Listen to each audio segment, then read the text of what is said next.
আলাইকুম। আমি সাজেদা পারভিন, সাবেক ইউপি সদস্য যদুবাড়ি ইউনিয়ন এবং থানা মহিলা দলের সভানেত্রী হিসেবে আমি দীর্ঘ 25 বছর দায়িত্ব পালন করে আসছি। জেলা মহিলা দলের সহ সাংগঠনিক জিয়াউর রহমান সমাজ কল্যাণ পরিষদেও আমি আছি কেন্দ্রে হিসাবে। এখন আমার হাজব্যান্ড ছিল ছাত্রদল নেতা মৃত আব্দুল লতিফ।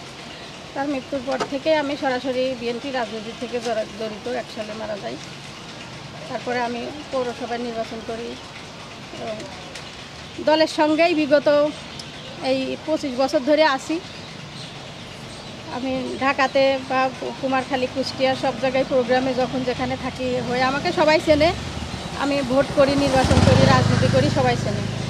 ওই সময় আমার হাজব্যান্ডের চাষ করা পুকুর বা নদী আওয়ামী লীগ সরকারের লোকজন দখল করে নেয়। নেওয়ার পরে এতদিন পরে বিগত এই নতুন স্বাধীন হওয়ার পর থেকেই আমাদের অনেকেই ক্ষমা চেয়ে ফেরত দেয়। তো আমাদের দেশ নায়ক তারেক রহমানের কথা আছে, কোনো জবরদখল করা, বেআইনি কাজ করা যাবে না। সেই আলোকে আমি তার নির্দেশ অমান্য করে আমি লিজ নিই, পুকুর লিজ হিসাবে দরখাস্ত দিই, লিজ করি। তারপরে যারা ছিল সে আমাকে হস্তান্তর করে দেয়, পুকুরের মালিকানা হস্তান্তর করে। এবং বিগত যে আরও দুইটা আছে, এটা আমি লিজ করে নিই। এটা ওরা অবৈধভাবেই খাইতো, আমি লিজ কেটে নিই। কারণ আইনের বাইরে আমরা না, আমি নিরপেক্ষর বাইরে আমি কাজ করি না। এই পর্যন্ত আমার এরকম কোনো রিপোর্ট নেই বা দলের বাইরে কোনো কাজ করি না। আমাদের জনাব তারেক রহমানের নির্দেশ ক্রমেই চলার চেষ্টা করি। এবং লতিফ মারা যায় ছাত্র সংগঠন তার পক্ষ থেকে, জনাব তারেক রহমানের পক্ষ থেকে প্রতি বছরেই আমার সন্তানের জন্য গিফট পাঠাই।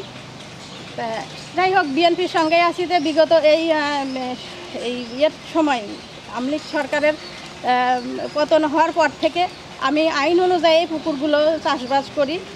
এখানে সরকারের আওয়ামী লীগ সরকারের যে এমপি ছিল রব সাহেব, সে নির্বাচিত হওয়ার পরে তার লোকজন এই পুকুরে জবরদখল করে। তারপরে থেকে আমার নামে হস্তান্তর করার পর থেকে আমি পুকুর চাষবাস করতে যাই, তারা বিভিন্নভাবে বাধা দেয়। আমার প্রত্যেকটা জায়গায় আমি ডিসি সাহেবকে দরখাস্ত দিছি, এসপি সাহেবকে দিছি। এটা হলো মিঠুর নেতৃত্বে, মিঠুর ভাই ভাসতে সবাই ভারোলা, ওদের বাড়ি মালেক, মিঠু, জাহাঙ্গীর, এরা অস্ত্র শস্ত্র সহ যতবার আমরা মাছ মারতে গেছি জাল সরাই দিয়েছে, আমাদের লোকজনের মারপিট করে খেদাই দিয়েছে। এ নিয়ে আমি থানায় অনেকবার দরখাস্ত দিছি। ডিসি সাহেব থেকে শুরু করে আমি এসপি সাহেবের কাছে 4 বার দিছি, আমি র্যাবে গেছি, আমি আর্মির কাছে দরখাস্ত দিছি, সবার কাছে দিছি। এবং অত্র এলাকার জেলার সর্বপ্রকারের পর্যায়ের প্রশাসন থেকে শুরু করে আমাদের দলীয় নেতারা সবাই এটা নিয়ে অবগত। এটা নিয়ে অনেকবার বসাবসি হয়। আমাদের এখনকার থানার আহ্বায়ক, যে থানার আহ্বায়ক বলে আনসার পরামানিক নুরুল আনসার, ওনার এখানেও অনেকবার হলে এটা সালিশ বিচার হয়, কিন্তু ওরা কোনোভাবেই মানে না। থানার ওসি সাহেবের দায়িত্বও অনেকবার হয়েছে, ওরা কোনোটাই মানে না। আমাদের কুষ্টিয়া জেলার আহ্বায়কের কাছে, সবার কাছেই এটা নিয়ে আমরা বলছি যে ওরা কারোর কোনো আইন নিয়ম আপোষ মীমাংসা কিছুই মানে না। পরবর্তীতে এইগুলো নিয়ে দরখাস্ত দেওয়ার পরেও যখন হয় না, পরে ওসি সাহেবের কাছে আবার আমরা দরখাস্ত দিলাম যে আমার লোকজনের উপরে হামলা করছে, মাছ মারতে গেছি।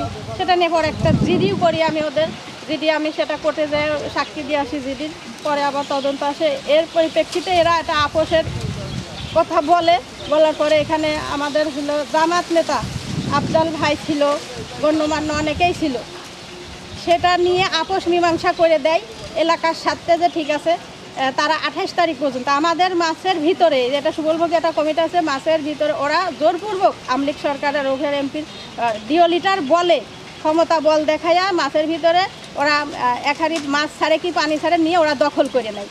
সেটা এই দখল ছুটাতে আমরা কোনো মতেই ওদের সাথে করতে পারবো। ফ্যাসিস্ট সরকারের সেই ক্ষমতা বলে এখনও লাঠি ছুটা অস্ত্র শস্ত্র নিয়ে পুকুরের বাউরিতেই ওরা ক্ষমতা দেখায়, আমাদের লোক গেলেই মারপিট করে। তো যাই হোক, এটার এলাকার সাথে আমাদের লোকজন বারবার মার খাচ্ছে। এই জন্য আমিও আপোষের জন্য সবাইকে বললাম যে এটা ঠিক করে দেন আপনারা। আমাদের আইনেও দরখাস্ত দিচ্ছি, আবার মীমাংসা করার জন্য যেখানে বসতেছে আমরা সেখানেই উপস্থিত হয়ে সেটাই মানতেছি, কিন্তু ওরা কোনোটাই মানে না। পরবর্তীতে এটা কথা হলো, ঠিক আছে আপোষ মীমাংসার মধ্যে হইলো যে 28 তারিখের পরে এই পুকুরে আর আসবে না। গত 28 তারিখের পরে পুকুর আর আসবো না, তারপরে আমি আমার লোকজন নিয়ে পুকুর চাষ করব। তো সেখানে ওরা 28 তারিখ নাই যাতে আমার কানে আসলে ওরা আবার পুকুর দখল করতেছে, মাছ ছাড়তে যাচ্ছে। এটা নিয়ে আমি ওসি সাহেবকে জানালাম। ওসি সাহেব বললো যে না, আপনাদের কাগজ সবজ সব ঠিক আছে এবং মীমাংসার স্ট্যাম্প করা আছে, 28 তারিখ পর্যন্ত ওরা থাকবে, এর বাইরে আর ওখানে কোনো প্রকারের ওরা কোনো অবস্থান করতে পারবে না, ওদের যা আছে ওখান থেকে নিয়ে চলে যাবে। তা আমার লোকজন দিয়ে আমি ঢাকাতে ছিলাম, থাকার পরে আমি ওসি সাহেবের সাথে কথা বললাম, ওরা এখনও পুকুরের পাড়তে যায়নি, আজ কয় তারিখ হয়ে গেল। তো আমি কথা বলছি যে বলে আপনার পুকুরে আপনি মাছ ছাড়তে পারেন, সমস্যা নাই, আপনি না তাহলে আপনার লোকজন ছাড়েন। তা আমি আমার লোকজন দিয়েই আমি কালকে পুকুরে মাছ পাঠাইছি যে তোমরা যে মাছ ছেড়ে আসো। আমার প্রতিনিধি এই যে মন্টু, রঞ্জু, লিটন, সজীব সবাইকে দিয়ে আর কয়েকজন দিয়ে আমি পাঠাইছি যে তোমরা যে আমার পুকুরে মাছ ছেড়ে আসো। এই মাছ যখন ছাড়তে গেছে তখন মাছ ছাড়া হয়ে গেছে, এরা ভিডিও করছে, আমার সাথে কথা হচ্ছে। এর মধ্যে হলো সাইদুল এসে, জাহাঙ্গীর, আকুল মেম্বার এরা এসে হলো নাকি ওই ফারুক দিয়ে আরও অনেকেই, ওরা অনেকজন 15-20 জন ছিল। তারপরে রঞ্জুর হলো নাকি পিস্তল রাইফেল ধরছে দুইজনের ইয়েতে, জাহাঙ্গীর দিয়ে সাইদুল দিয়ে এরা ধরছে, আর হাসুয়া টাসুয়া দিয়ে সবাইকে জিম্মি করে তারপরে এলোপাথারিভাবে এদের পিটাইছে এবং বলছে এই পুকুর চাষ করতে হলে 5 লাখ টাকা, তোর সাজাদা ম্যাডামকে বলিস 5 লাখ টাকা চাঁদা দিয়ে এখানে পুকুর চাষ করা লাগবে, নইলে তোদের কিন্তু আমরা এখানে আসলি যান হাতে নিয়ে ফেরত দেবো না, তোদের ম্যাডামের বলে দিয়েস। এইভাবে করে যাই হোক অকথ্য ভাষায় গালিগালাজ করছে এবং অনেক হুমকি টুমকি দেশে মারধর করছে। তো সেইটার ইয়েতে আজকে ওসি সাহেবকে আমি কালকে জানাই, আমি কালকেই রাত্রি ঢাকা থেকে আসছি।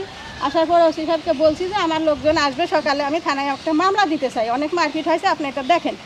তো ওসি সাহেব ওখানে তদন্ত হয়ে গেছে, ওসি সাহেবের সামনে ওরা অনেক ইয়ে করছে, অকথ্য ভাষায় গালাগালি করছে। ওসি সাহেব সেটা ওখানে যাই হোক ইয়ে করে আসছে। পরে ওসি সাহেব চলে আসার পরে আমার লোকজনকে আবার মারধর করছে।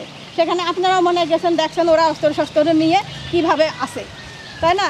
তো এই হইলো পরিস্থিতি। আমি তবে ওসি সাহেবকে সেটা জানানোর পরে আমি এই যে মামলা নিলাম, মামলা লিখে নিয়ে আসলাম, লিখে এই যে ওসি সাহেবকে আমি একটা মামলা তাকে দিলাম। আচ্ছা, এখানে আমার একটা প্রশ্ন, পদক্ষেপ নেই আমার কথা, আইনের সব কিছু আমার পেপারস আছে। আমি 25 সালের টাকা পানি উন্নয়ন বোর্ডে জমা দিয়ে আসছি। 25 সালের টাকা আমাদের লিজের সম্পত্তি, এটা কোনোভাবে কোনো মানে ইচ্ছা মতোই যে একজন চাষ করতে পারবে সেটা না, এটা লিজ নিয়ে এবং 25 সালের টাকা আমি জমা দিয়ে আসছি। তো এখন মামলা দিলাম, দেখি ওসি সাহেব আমাদের কি ন্যায় বিচার দেয়। আচ্ছা, এখানে আমার একটা প্রশ্ন, আপনি যাদেরকে নাম দিয়েছেন ওখানে একজনের নাম মিঠু, এই মিঠু নাম দেখে নাকি ওসি সাহেব আপত্তি তুলেছে, আসলে এই বিষয়টা যদি ক্লিয়ার করতেন। মিঠুর সাথেই এ যাবত হচ্ছে, মিঠুর সাথে এই ঝামেলাটা। মিঠু তো এখানে থাকে না, ঢাকায় থাকে, ও মাঝে মাঝে আসে, ওর সাথে অনেকবার আমাদের বসাবসি হয়েছে, ওই উল্টাপাল্টা কথা বলে, ও এখন নেই, ওর লোকজন দিয়ে করাচ্ছে। এখন মিঠুর সাথেই ঝামেলা এই যাবত এই করে আসতেছে মিঠু, এবং মিঠু এখন নাই, মিঠুর অর্ডারেই তো এগুলো হচ্ছে। ওর ভাই ভাসতে, চাচা টাচারা সবাই আছে এখানে, যারা ছিল আপনারা দেখছেন, ওর নিজের ভাই ভাসতে সবাই, ঠিক আছে। তো মিঠুর অর্ডারেই তো এগুলো হচ্ছে। তো এখন ওসি সাহেব বললো যে মিঠু তো এখানে থাকে না, মিঠু থাকে না, মিঠুতে যাবত আপনার এখানেও আসছে, ওর সাথেই তো ঝামেলাটা, তো ও এখন এখানে নেই, তাই না? তো ওর অর্ডারেই তো এগুলো হচ্ছে, ওর অর্ডারের বাইরে তো এরা কাজ করে না, আমি সেটা বললাম। আমি আরেকটু আপনার মাধ্যমে একটু জানতে চাচ্ছি, ওরা কিন্তু যেহেতু আমরা ঘটনাস্থলে গেছিলাম আর কি, ওরা দাবি